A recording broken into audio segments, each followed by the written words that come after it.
All right, well, good afternoon, everyone. Our presenters today, myself, Matthew Huffman. I am the Public Affairs Director here at the Missouri Coalition Against Domestic and Sexual Violence. And hi,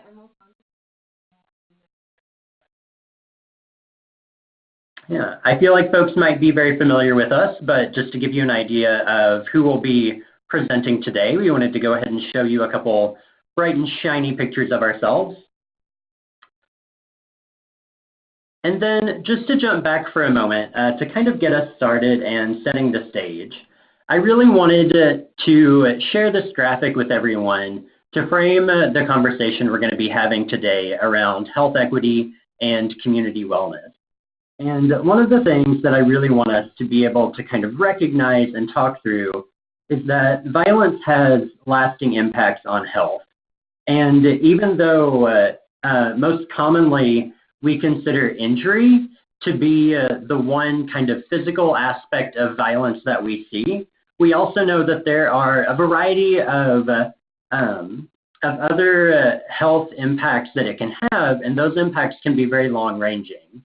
And so we can also see how violence can affect our mental health, maternal health, infectious disease, chronic disease, and it can also influence other risk-taking behaviors. And so thinking about how violence can be multifaceted and impact individuals in a variety of ways, I also want us to extend that out and think about how not only does violence impact survivors and their families, but also how violence affects whole communities.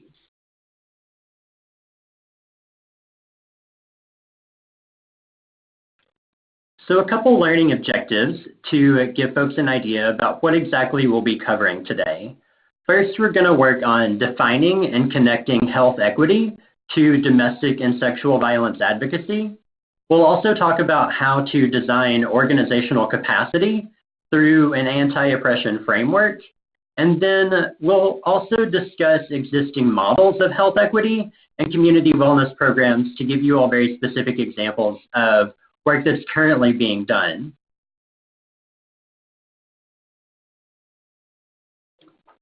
so we're going to start off with a poll or a question.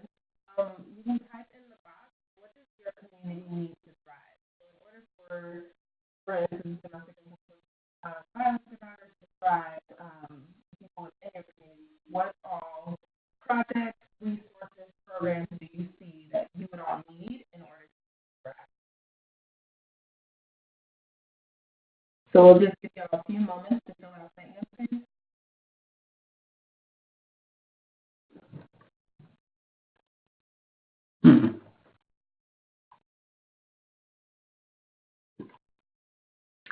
Folks might have to dial in. Is everyone having trouble hearing now?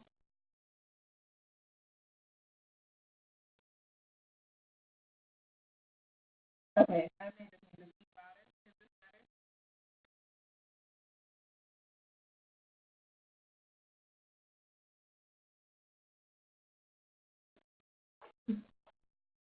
better? Is this better for everyone? Okay, perfect. So I'll just repeat the question. What does your community, whether survivors, advocates within your community, it could be resources, programs, what do you all need to thrive? Oh.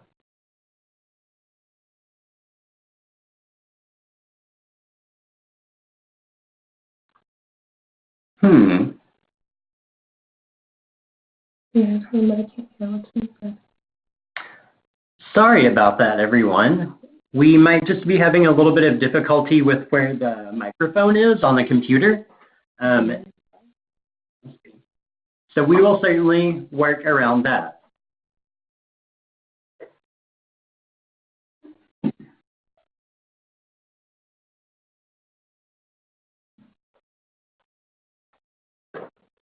Okay, let's try this again.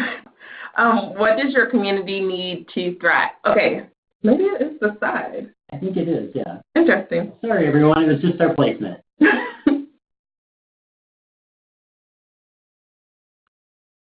All righty. Okay. Well, we've only had one response, so now that we have been able to fix our audio, if folks want to go ahead and participate in the question, we'll give it a little bit more time.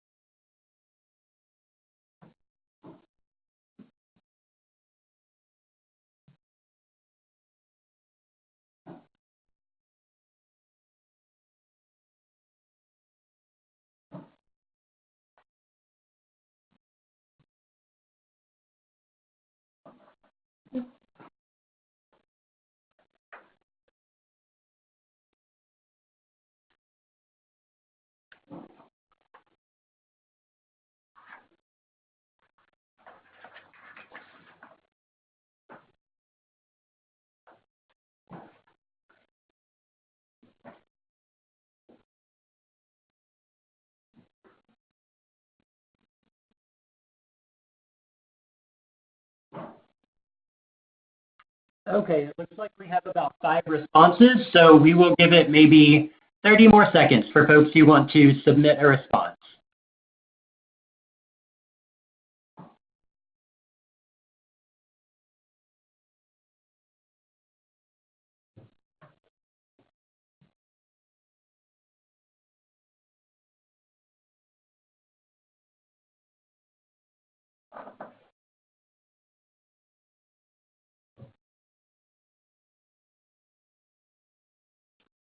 All right, we're going to go ahead and skip to results.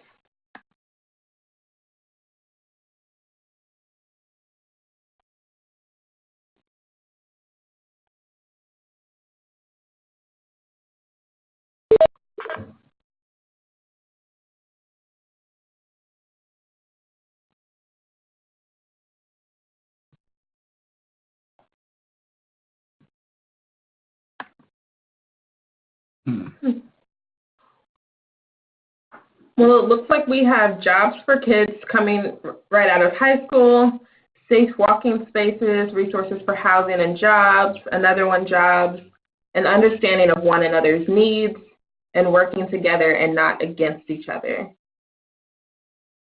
So I just want you all to keep these in mind, especially when we get towards the end and kind of give you some examples of programs that are already promoting health equity.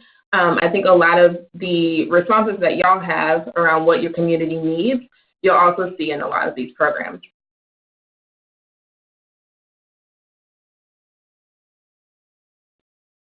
So now to define health equity. Whenever we talk about health equity, that really means that everyone has the same opportunity to attain their highest level of health. And it also recognizes that inequities are created when barriers prevent individuals and communities from accessing these conditions and reaching their full potential. So I first learned about a health equity approach to sexual and domestic violence prevention a few years ago from the Prevention Institute. And I really wanted to be able to show this visual of equality does not equal equity, along with a quote that I wrote down in the workshop I attended from Prevention Institute. And the quote is, "Equal isn't everybody gets the same. Equal is everybody has access to what they need, and that looks different for everyone." So I think that's really important to recognize, because when we think about equity and how equity is different from equality, it's because we have to recognize that not everyone is automatically on an equal playing field. And so equity looks different for everyone, and access to what people need is also going to look different for everyone.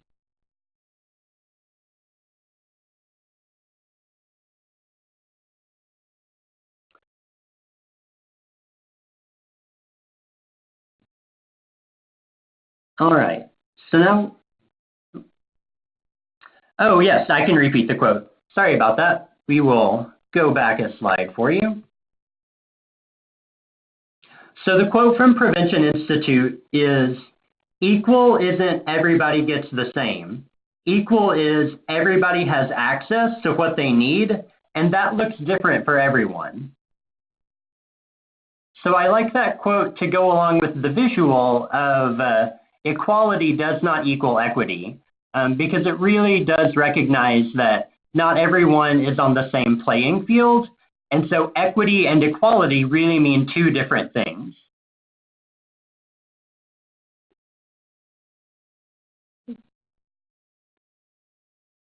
So working toward health equity, how do we achieve health equity? Really, we do that by examining some of the social determinants of health. And when we think about social determinants of health, that's whenever we need to look at the second bullet, optimizing the conditions in which people are born, grow, live, work, learn, and age. And also recognizing that in order for us to really work toward health equity, we have to work alongside other sectors to address factors that influence health, employment, housing and education, healthcare, public safety, and food access. We also have to name racism as a force in determining how these social determinants are distributed. And recognizing that racism creates conditions that unfairly advantage some and unfairly disadvantage others. I really wanted to give these examples from the American Public Health Association because I think it really helps to lay out exactly what health equity is. It's focusing more on the conditions and environments where people are born, grow, live and work, learn and age, and recognizing that not everybody is going to have those same conditions. So that's where we're able to get down into the heart of naming racism as really a determining force in social determinants.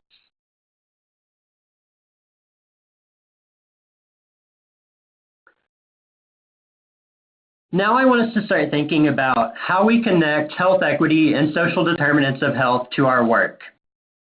So we have a values-based mission at MCA-DSV to unite Missourians with a shared value that rape and abuse must end.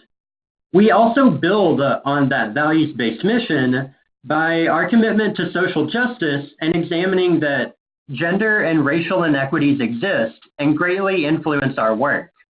So whenever we think about how health equity and social determinants of health really inform and influence our work, it's recognizing that several years ago, we started working internally on our anti-racism and anti-oppression work. And even though we might not have named it health equity work at the time, that is essentially what we were doing by furthering our social justice commitment to the work.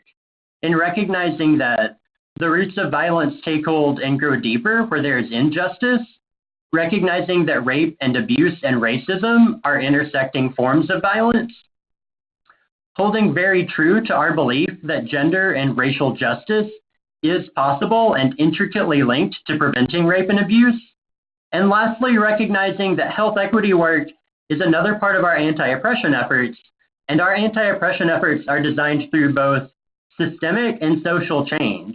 So whenever we work on a systems level to create more equitable opportunities, and also when we are doing more of the grassroots social change work and really incorporating these gender and racial justice efforts into every aspect of our work here.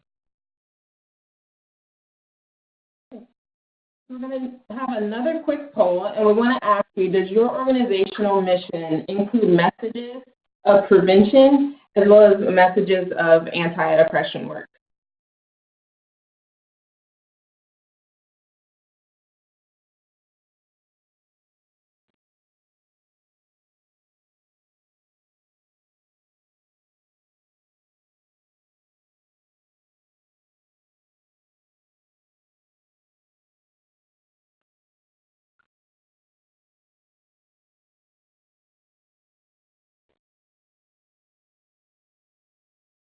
All right, we'll give folks just a few more moments to respond.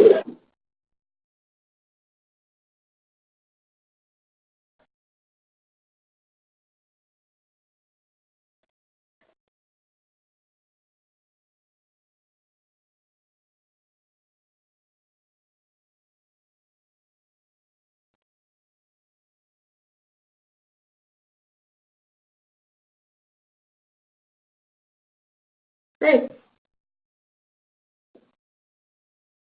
So it looks like the majority of you do have some sort of messaging around prevention and anti-oppression work.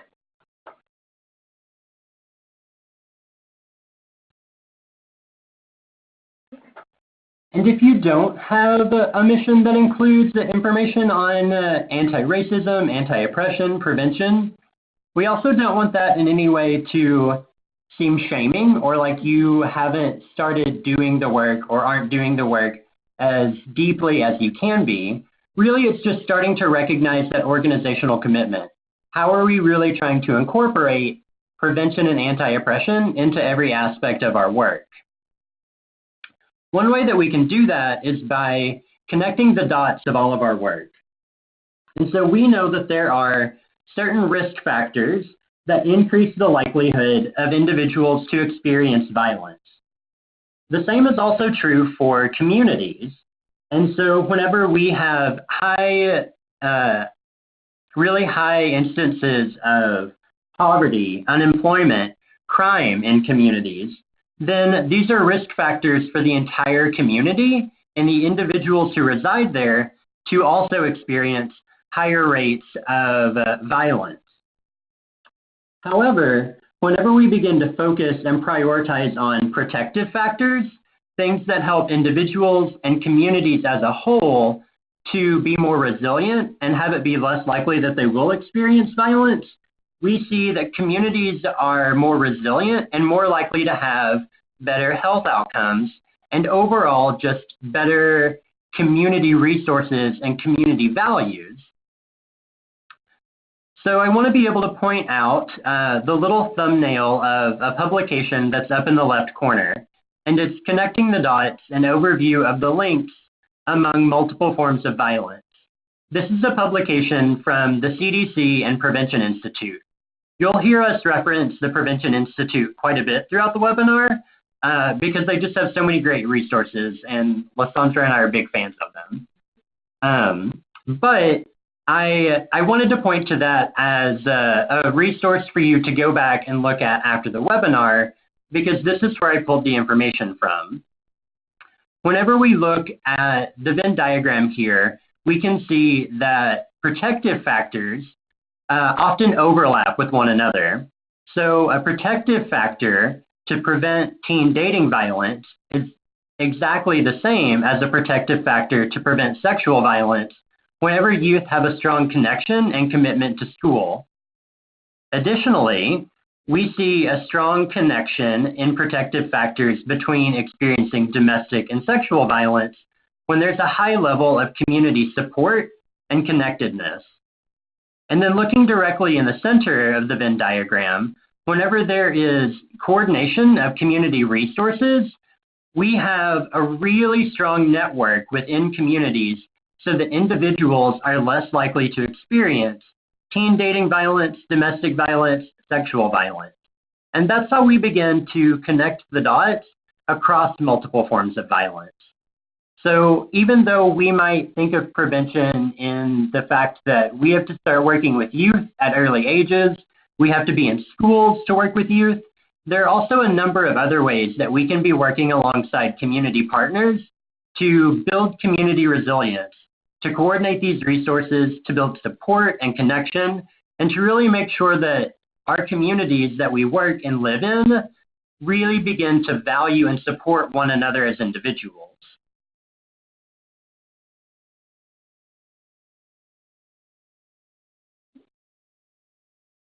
Great.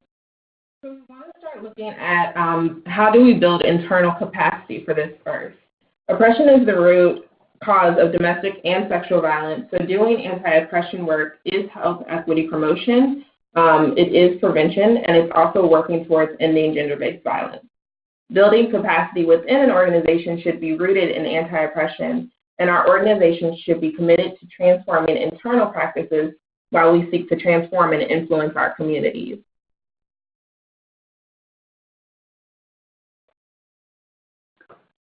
So whenever we begin to think about how to build internal capacity to do health equity work, the bullet points that we have here are something that we talk a lot about just in terms of building organizational capacity in general. These are the same bullet points that we've used whenever we participated in the Delta Prep program about a decade ago to build our capacity to do prevention work. Participating in Delta Prep then allowed us to be in a position where we could much better work with member programs to build their capacity for prevention. And whenever we think about it in that framework, we can really easily apply what we learned from participating in Delta Prep to be able to have the same process and structure for every other capacity building project. And that has to start with leadership. And what I mean by that is we have to be able to have really strong buy-in from leadership at the top, our executive directors, our CEOs, and also our board of directors. So making sure that our executive director, our CEO, they know and understand health equity, they see the connection to our work, and they're heavily invested in it. Also thinking about it from the standpoint of who do we have on our board? How do we recruit board members? Are we looking for people who have a strong background in public health and health equity and who can help further this work through their leadership and guidance? And then when we're looking at structures and processes, this can include our communications, our training, any policy work, outreach, as well as our hiring practices. I like to think of it also in terms of accessibility and inclusion. So really breaking down some of the jargon that we use in our movement and asking ourselves, is it accessible for the communities we want to work with or the communities that we work with? So for example, terms like counseling, support group, or therapy are highly stigmatized in a lot of communities. And if your strategy for health promotion, for instance, is looking at mental health, we want to ask ourselves, will that promotion fail to reach specific communities? There's an organization called the Domestic Violence Resource Project. They primarily work with Asian Pacific Islander communities, and they reframed some of their heavy jargon around counseling by providing an arts workshop, which combined art therapy and community building without calling it therapy.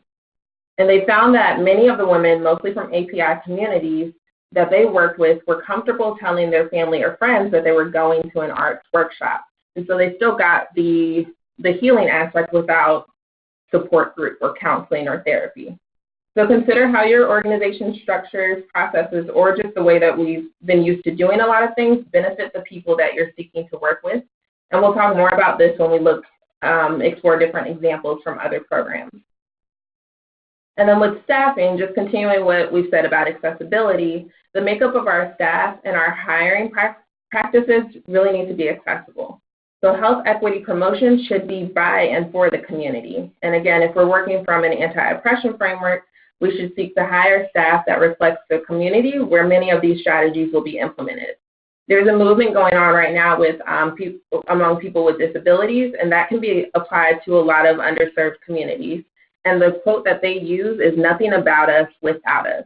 And so it's really just putting the people who are impacted most at the center of any of our strategy planning tables, or at the center of the table, as well as our staffing practices.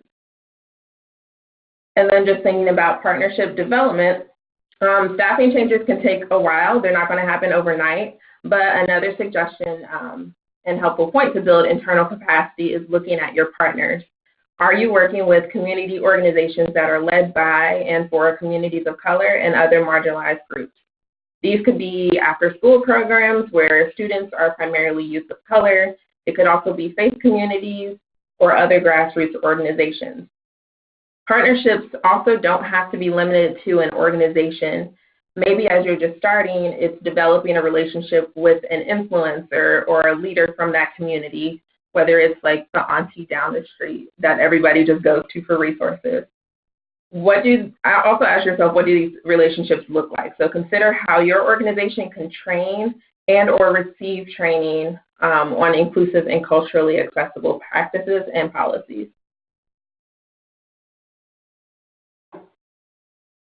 So building on what Lysandra just said about partnership development, I want us to extend that into resource development. How can your organization train on inclusive and culturally accessible practices and policies?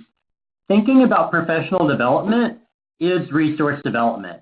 How are we tapping into our community resources and learning from and working alongside each other? Resource development is also obviously about funding, right? We all think about how we're going to fund our work, how we're going to make our work sustainable. And so part of that is also thinking about how are we writing into our grants the ability to do health equity work. Many of us are already doing health equity work in a variety of ways, especially whenever we looked at the definition from the American Public Health Association, looking at how people need access to fair and equitable housing opportunities, access to food, access to healthcare. Many of us are working on these things already with the individuals we see in our programs. It's just reshaping the way that we think about our resources and how we pool them together. It might also mean that we are seeking out less traditional funding opportunities. Maybe we are looking at some community partners and thinking how we can start working with them, applying for grants together, and really building a social infrastructure to be doing this work. Another part of resource development is being able to prioritize health equity and community wellness in our long-term strategic planning. And one of the things that we need to pay close attention to there is that, just as Lysandra was saying, staffing is something that can't be changed overnight. In order for us to do community level prevention and to really prioritize health equity in our work, that requires us to have strong partnerships with other people. And those partnerships can't be reliant on one staff person being really close and working closely with one staff person at another organization. So whenever we think about doing partnership development, resource development is a part of that because our organizations need to be able to work closely together, maybe in the form of developing a memorandum of understanding. Maybe it's in the form of having cross-training among staff. But these are all parts of resource development that really help to ensure the long-term sustainability of our work. So lastly, looking at community development, again, we're going to quote reference the Prevention Institute. They have a Thrive model assessment tool that's really great for communities, for health and resilience in vulnerable environments. And so this assessment tool analyzes different structural drivers that create resilience factors within our communities. There are about 12 factors, and they're split up into 3 clusters, which look at people, place, and equitable opportunity. Those factors are what influence the health and safety of communities, and these include living wages and local health, as Matthew stated, education, environmental factors like our parks, water, and our access to healthy food, and social networks and trust, as well as housing.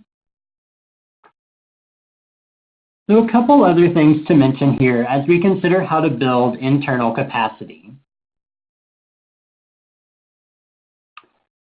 Whenever we think about how we can really build our own capacity to do health equity work, means that we have to think about how all of these are interconnected. So when we think about community development and how that influences leadership development, we also have to think about how that leadership development directly impacts our ability to do partnership, resource, and community development. So it's this ongoing process that we have to pay close attention to. And I wanted to bring that up because oftentimes we talk about how in our work we have grassroots advocacy and activism to really help be a driver. But we also have to think about it as how the grass tops help to nurture the grassroots. So really thinking about how, again, our leadership, those grass tops of our organization, of our communities, how they are informing the structures and processes of our work, how we can bolster our resources and partnerships by working together. So whenever we started talking about capacity building, I referenced our materials from participating in Delta Prep. That's a great tool that we have continued to use over time, but I also wanted to point out another really great tool, and it's the Listening to Our Communities tool from the Sexual Assault Demonstration Initiative. For folks who have attended our Sexual Violence and Community Responsibility training, you've been given this community needs assessment, and we went through it together in the training.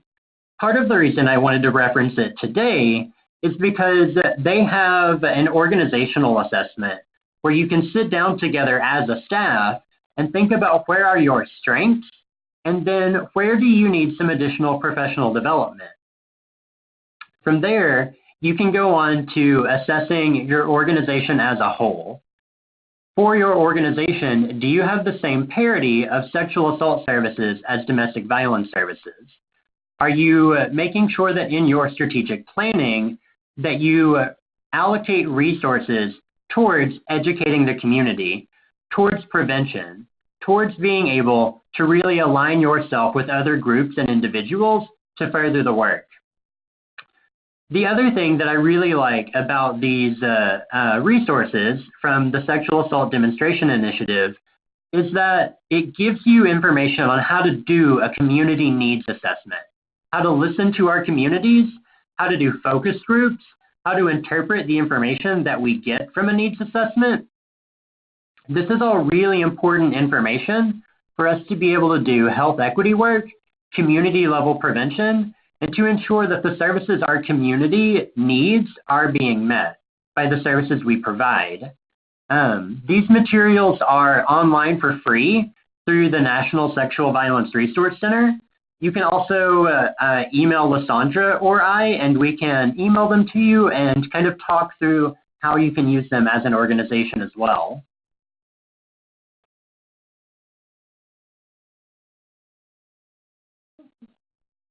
Moving on to anti-oppression advocacy, on the right side, you'll see how we talk about interconnectedness, and I actually got this from a training I attended recently where we broke out into groups, well, not really into groups, but we were free to go and write on, Post-it note papers, and they listed what do survivors need for economic policy and justice, what do advocates need for economic justice, and what do our communities need for economic justice?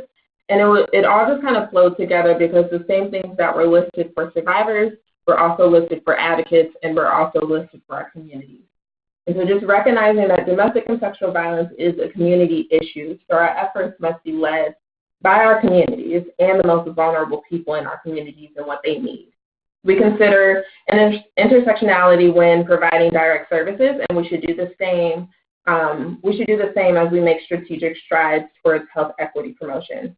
So earlier we asked you all, what would your community need to thrive? And considering these different identities that are listed here and how they intersect, think about what would a transgender, qualified minor, or emancipated 16-year-old who makes minimum wage need to thrive? What if this youth was also homeless? Or also ask yourself, what would an undocumented Nigerian mother of 2 children need to thrive? Understand, too, that their needs are going to look differently if they're in Kansas City versus being in, say, Kimberling City, Missouri. What would health equity look like in urban, suburban, and rural communities?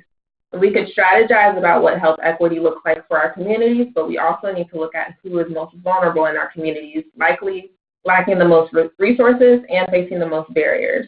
And remember the image from the beginning of our webinar where the folks are standing on the boxes to reach apples. If we are promoting health equity for the person living at most of these intersections, what they need is also what any advocate needs and also what our communities need. But if we're only promoting health equity for the person who may face maybe 1 or 2 barriers, we're going to leave out the person who's facing many. So my favorite part, we're going to get into some examples of programs that I've learned about over the past, I think, just a few months, really. Yeah. And I've been coming and raving to them, to Matthew and to other staff members. And I really think these are, some projects are here in Missouri and already going on with a lot of grassroots organizations, and then others could easily be implemented here in Missouri. So we just kind of want to get your brain juices going with talking about some of these programs. So the Matahari Center is in Boston, Massachusetts. They started as an anti-human trafficking organization, and really recognize that their communities are impacted by interpersonal, institutional, and internalized oppression. They are a multilingual and multicultural organization with women representing Pan-African, Latin, and Asian Pacific Islander communities, mostly immigrants. Most of the members of Matahari are domestic workers who have historically been left out of unions and worker rights movements. They focus on leadership development and sort of take a training the trainer approach to build collective power. They believe that leadership development is key in order to navigate through a lack of resources, especially for those who are women, immigrant women of color. Matahari also focuses on bringing dignity and respect to their work. So a lot of their community organizing doesn't always explicitly focus on domestic and sexual violence, and that's because statistically they know that many of the women at Matahari have survived violence. Instead, they focus on their collective identity as workers, and through this approach, which is community building, many of the women have expressed survivorship.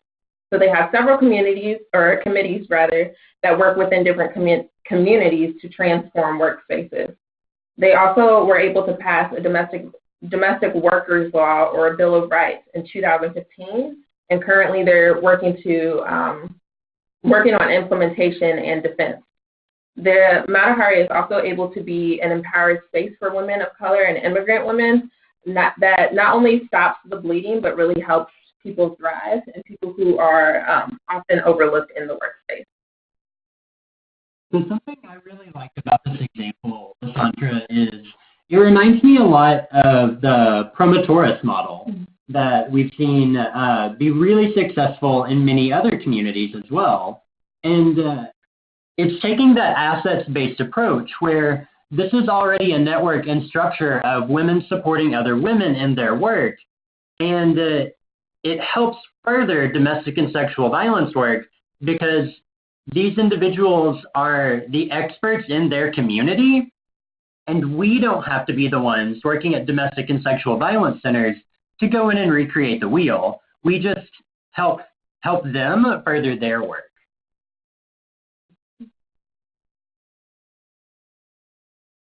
And then environmental justice and health equity, you're probably wondering what that has to do with health equity and prevention. But first, in order to understand how environmental justice intersects with health equity, we need to understand the historical trauma of Indigenous people.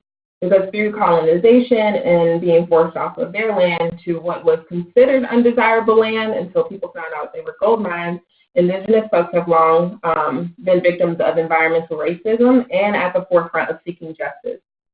So I learned from a woman with the Homa tribe in Louisiana. They're kind of near the New Orleans area. She's also a PhD student at Louisiana State University. And I learned from her about Cancer Alley in Louisiana, which pretty much stretches from along Baton Rouge all the way through Louisiana, or all the way through New Orleans. And there's a large concentration of industrial plants and communities of color that were forced into that area. This has had major impacts on people's health, those industrial plants being there. And when promoting health equity that is rooted in anti-oppression, we also have to have an understanding of what harmful grassroots organizing looks like. So for example, if equitable employment is a strategy for health promotion, we need to be cautious of promoting industrial plants, for example, in the middle of poor communities as well as communities of color. And a lot of times this can be disguised as this industrial plant is going to bring a lot of jobs, or we even see this sometimes with creating more prisons. This prison is going to create more jobs, and not really looking at the harmful effects and aftermath that over-incarceration can have. So health promotion is not blame shifting in those communities. Because another thing that they were seeing in Louisiana is because that industrial plant existed and poor communities of color were being affected, they were saying, oh, if you just change your eating lifestyle and you're promoting this healthy lifestyle, but kind of normalizing and turning a blind eye to environmental destruction. And so that's another thing that we don't want to do when it comes to health promotion in regards to environmental justice. And so we should always look at the root of an issue and not just quick solutions. We listed also a couple examples of grassroots organizing that's going on to address food deserts. And these efforts promote community building, which also builds our social networks and trust and contributes to promoting safe places within our communities.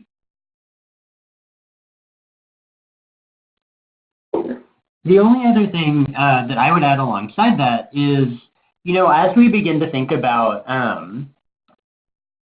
making a connection to environmental justice, health equity, and how it relates directly to our work, there's been a lot of research done around how there's an increase, specifically in sexual violence, in areas of natural disasters. So when we begin to think about environmental justice and the impact that natural disasters have on our community, we have to also be able to recognize that the people who are going to be the worst off and the most greatly impacted by natural disasters are going to be some of the most vulnerable residents in that community. And then there's a direct crossover to an increase in experiencing violence after a natural disaster too.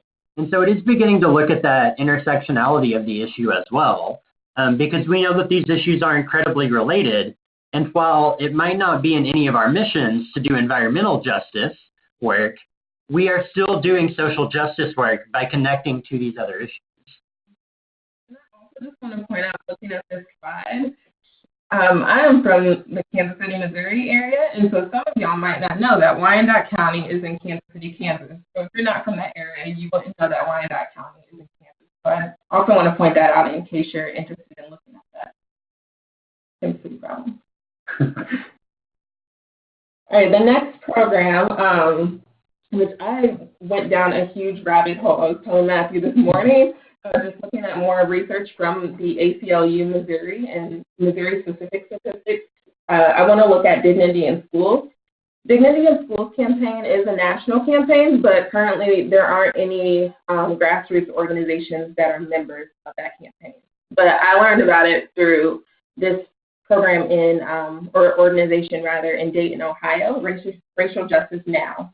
And through their organizing, they were able to get disruptive behavior removed as a reason for suspension in Dayton, Ohio schools.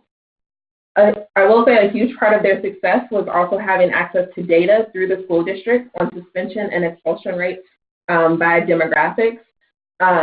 We'll just say again, like having access to data is really crucial for funding health equity promotion that is going to greatly impact communities of color. And some of the data just doesn't exist. It's really difficult to access.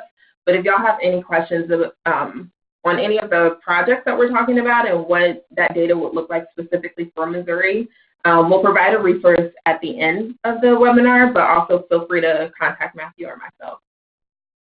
And so through Racial Justice Now, they found that Black children made up 14% of preschool enrollment and nearly 50%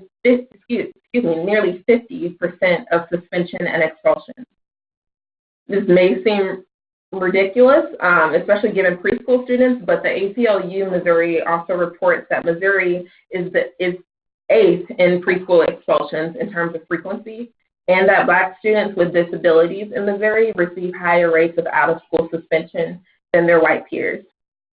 High suspension and expulsion rates puts parents at risk for losing their jobs because they're constantly having to find some sort of childcare or someone to watch their kids or to stay at home with their kids. And in Dayton, Ohio, they found out that these parents were overwhelmingly poor and working-class Black mothers who were usually the primary economic contributor to their family. Also, when students are pushed out and isolated from their peers, they become more at risk for being funneled into juvenile and criminal justice systems. And again, if we're thinking about the Venn diagram that we showed in the beginning, we know that a connection and commitment to school is a protective factor against teen dating violence and sexual violence. The ACLU Missouri also found that sending kids through the juvenile justice system is extremely costly for our taxes. It's about a little more than $89,000 a year for one child, to pay for one child in a justice facility in Missouri, and it's nearly $11,000 to keep students in school. And so there's about $80,000 difference in our taxes and how much we're paying to have high rates of suspension and expulsion, and it eventually funnel those kids into justice systems. In Dayton, Ohio, though, they were able to implement restorative justice practices and get restorative justice coordinators in 10 schools to decrease suspension and expulsion rates. And they were also able to remove suspension in preschools after a lot of pushback, which still surprises me that, yeah, folks would want to discipline 3- and 4-year-olds. So. Yeah, and it's really cool. I also just want to plug one of the women who was really instrumental in starting Racial Justice Now. All of this started while she was getting her degree at one of the universities in Ohio, and had, at the time, her 3, now I believe 11-year-old son she was constantly getting calls, disciplinary calls for him at the university preschool. And so that's where a lot of her work started, was just as a mother of a student, a 3-year-old who was being pushed out of school. And this really makes me think about the fact that, you know, we have a lot of advocates and educators in Missouri who are already working with schools. They're going into schools to be able to provide a healthy relationship, healthy sexuality education to students. But also extending that out and recognizing that racial justice work, restorative justice work, this is an extension of the work that we're doing already.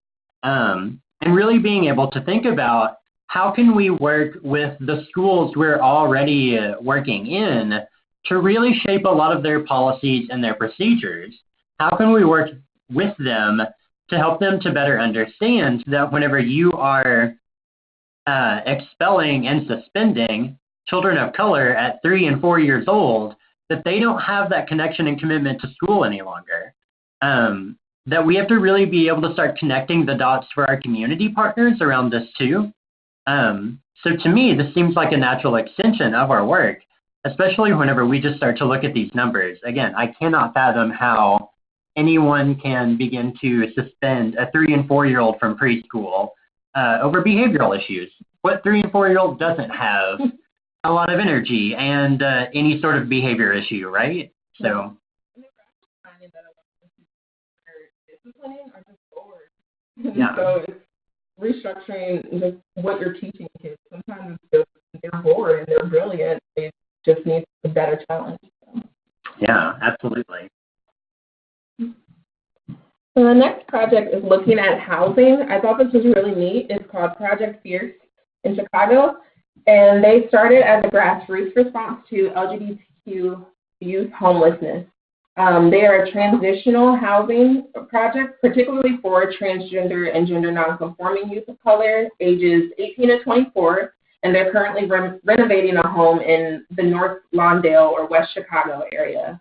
And they'll be able to house about 10 to 12 youth once they get that completed. But LGBTQ youth represent about 7% of youth in the United States, but they account for 40% of homeless youth. Project Fierce created a holistic well-being transitional housing project, which includes an on-site medical clinic, and they did that with a partnership through the Illinois Medical District. They also support the development of independent living skills, therapeutic support, and they're rooted in the values of harm reduction and transformative justice. And they also promote community life through personal growth and healing relationships. And so the youth who go through this housing program will be able to stay there for up to 2 years.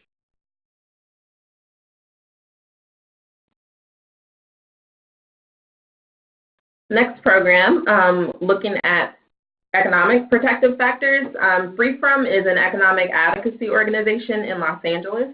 Economic dependence is a way to promote health equity in our communities. Many women of color and undocumented women are disproportionately impacted by economic abuse through tactics like fraud, human trafficking, sex trafficking, predatory lending, economic dependency, as well as having underpaid employment and lack of a living wage.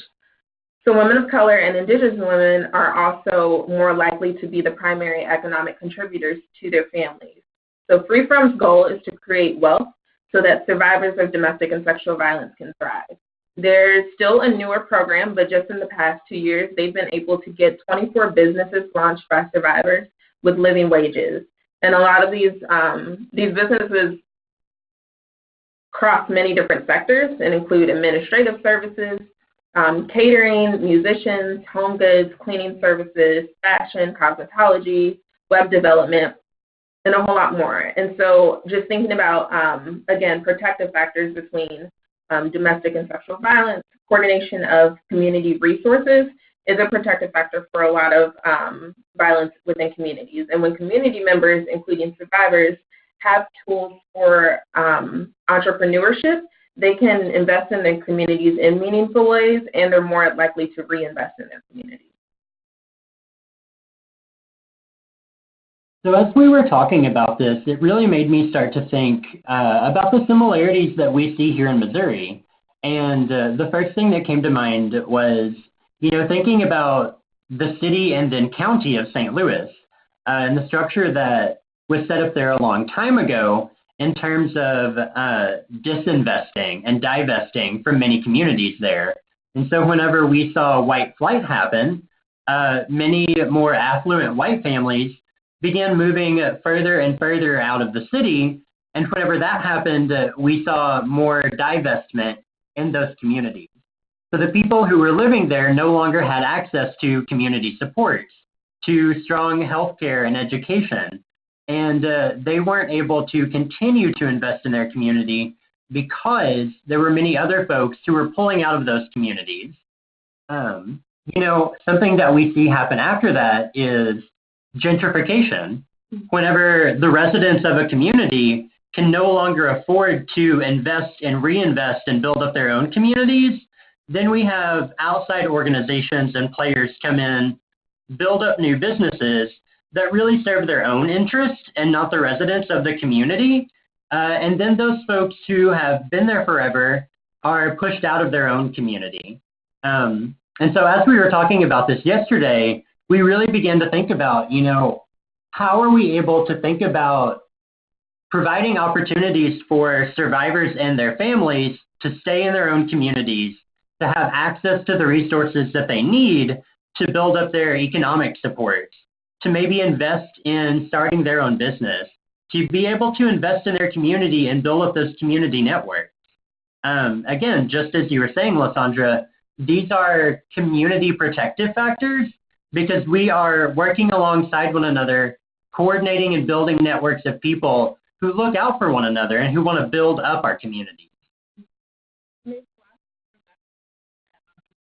Programs and just economic protective factors and environmental factors. So if you remember from that environmental justice slide, we talked briefly mentioned food deserts. And so if there's a disinvestment of healthy and fresh food in certain communities, and then suddenly an investment of healthy food that isn't accessible for the people who live there, how can we even encourage survivors and just other folks in the community to invest in fresh, healthy food that's also like culturally specific for their community?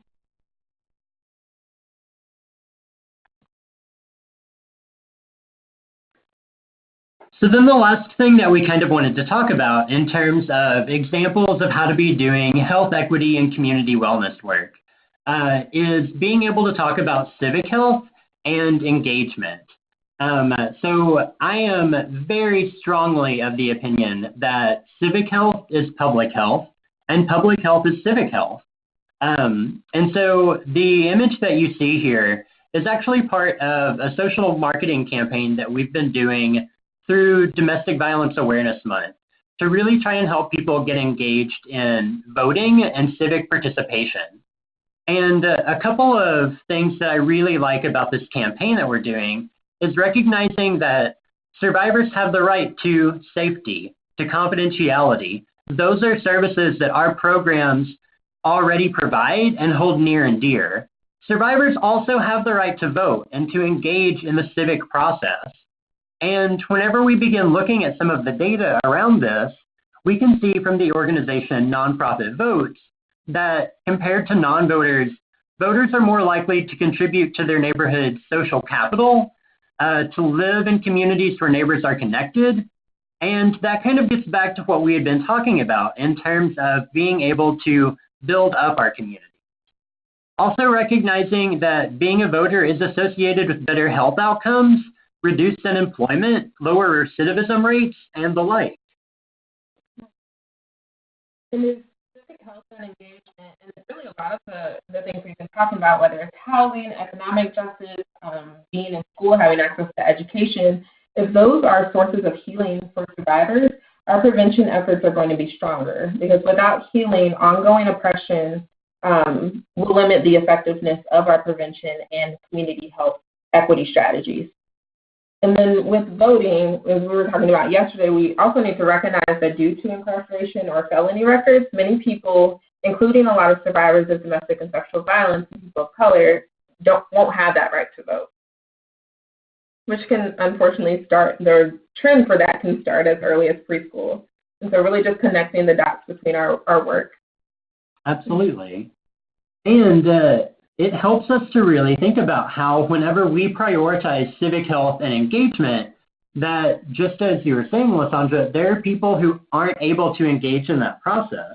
So how are we working on systems level change to help people better access civic health and become involved in their communities? Something that we know is that whenever neighbors and residents in a community are connected to one another, then they're also typically more connected to their elected officials. That means they have a better understanding of the public policy and systems change process. So they're really helping to inform that process and bringing up the needs of the community. Folks who have attended any of my trainings or just had more than a 5-minute conversation with me know that I am quick to bring up NPR.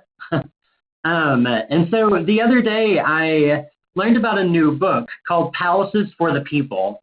And it's written by a sociologist who really began to look at the fact that social infrastructure can really help to fight inequality and polarization and really help to bolster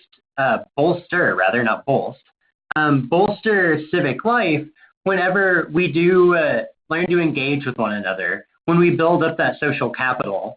When we're able to really build the social infrastructure alongside one another, we see much better health equity outcomes and much better investment with the people who live and work alongside each other.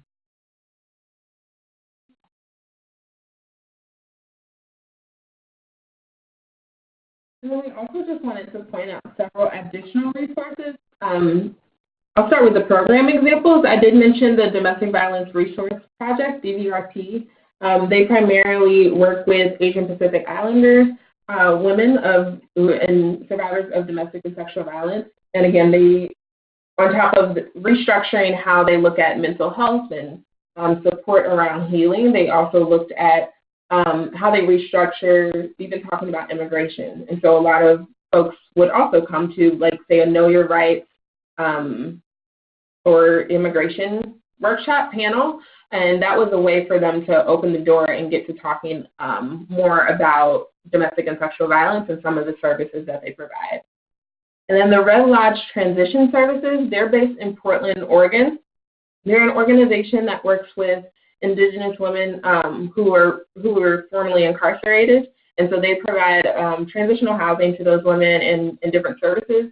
The difference between, I think I would see with their organization and what we do here in Missouri is in Oregon, it's actually really difficult for folks to get mental health and substance use services while they're incarcerated, where I think in Missouri it's the complete opposite. So they're able to provide that at Red Lodge Transition Services, as well as looking at the impact of the criminal legal system in Indigenous communities. And then Arise, we'll probably talk about a bit more if you join our conference or our webinar next week. Shameless plug, not so shameless. But Arise is based in Rhode Island and partners with the Rhode Island Domestic Violence Coalition, and it's a youth-led alliance of Rhode Island Southeast Asians for education. And so they just look at promoting health equity within classrooms and finding creative ways to promote or end rather teen dating violence and sexual violence in the schools by partnering with different community agencies as well. Getting data and research, as I mentioned before, I think that's really instrumental with getting funding for some of the projects that you'll have. And so the Center for Victim Research has a lot of data specifically around domestic and sexual violence and underserved populations. And so if you're looking to find research, that would be a great place to start. And again, you can always contact myself or Matthew. So then a couple other resources we wanted to mention. The Missouri Foundation for Health has recently started a new campaign called the Net Benefit Campaign. And what that looks at is really recognizing that whenever we look out for one another, we all benefit. And so our communities are only as strong as our people, which means that if we all have access to food, shelter, healthcare, economic support, not only do we do better as individuals, our entire communities do better and our entire communities thrive.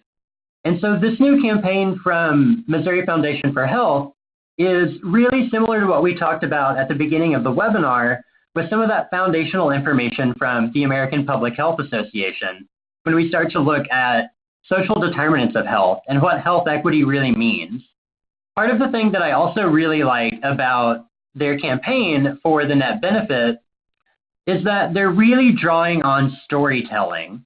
And so they have a few examples on their website of the stories that people around Missouri have shared, and they are inviting and asking other people to submit their stories. They really want to connect people through the stories that we share and being able to recognize that, just like the campaign says, when we look out for one another, we all benefit. And then, a final plug for the Prevention Institute. So this publication, Adverse Community Experiences and Resilience, Understanding, Addressing, and Preventing Community Trauma. Lysandra and I are both big fans of it. I think that we have it printed with several different portions of it highlighted and notes scrawled alongside it. I'm a really big fan of the Prevention Institute and their materials because they do such a great job of connecting the dots. The other thing that I really like, and I know that we mentioned it, is they have the Thrive tool that you can use.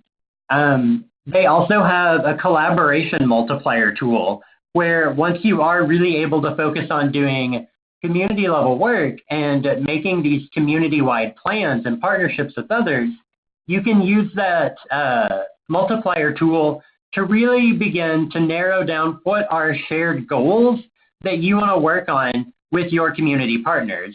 How can you bolster that resource development piece alongside your other community partners? So we highly recommend looking at the Prevention Institute and the materials that they have to offer.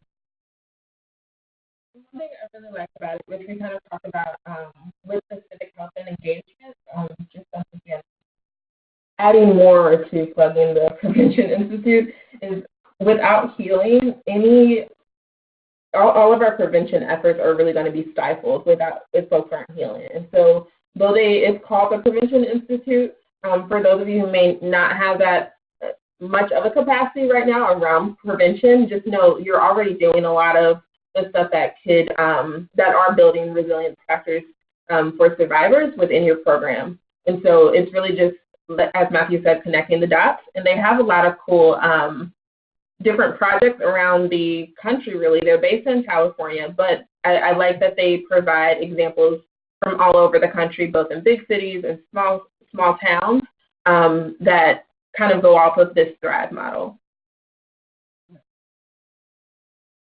So now we also want to invite feedback and questions from all of our participants. Are there resources that you have found that you want to share with others that you have found really helpful? Are there questions that you have around health equity? We wanted to make sure to allow plenty of time at the end to hear from you all. So please feel free to participate in the group chat, and Lysandra and I will address your questions or any comments that you have as they come in.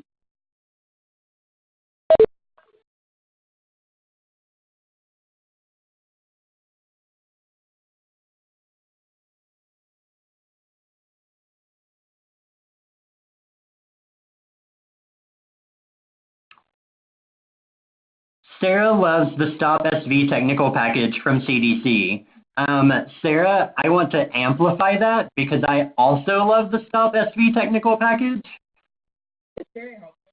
For those of you who aren't familiar with it, Stop SV actually states each letter, being that it's capitalized, stands for something.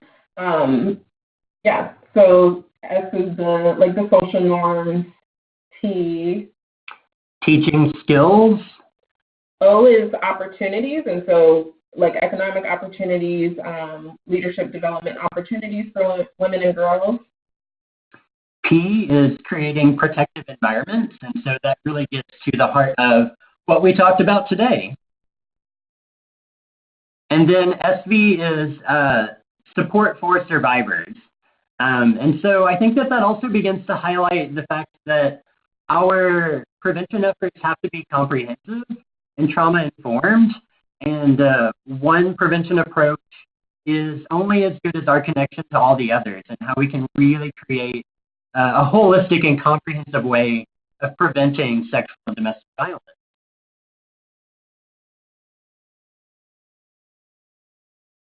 Is anyone else familiar with Stop SV or currently using similar practices, even if you're not using Stop SV? Also, if you're interested in looking at that technical package, again, you can contact Matthew or myself and we can provide that for you. And talk at length with you about it. Mm-hmm.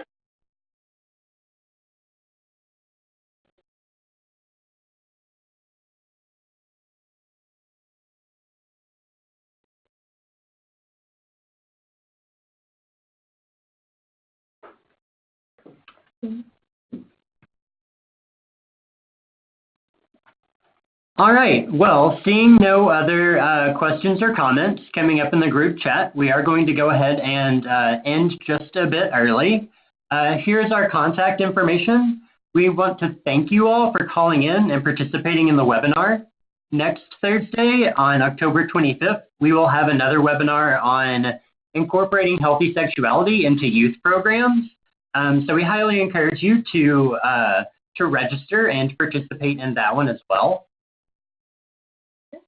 And then again, if any questions pop up, if you have, if you're chewing on some of the information we shared with you and the different programs and projects, or if you want their contact information as well, I'd be more than happy to share that with you. Or even if you're just looking at implementing some of these things and maybe you want to brainstorm with Matthew and myself, again, you can email us or call the coalition. All right. Thanks, everyone.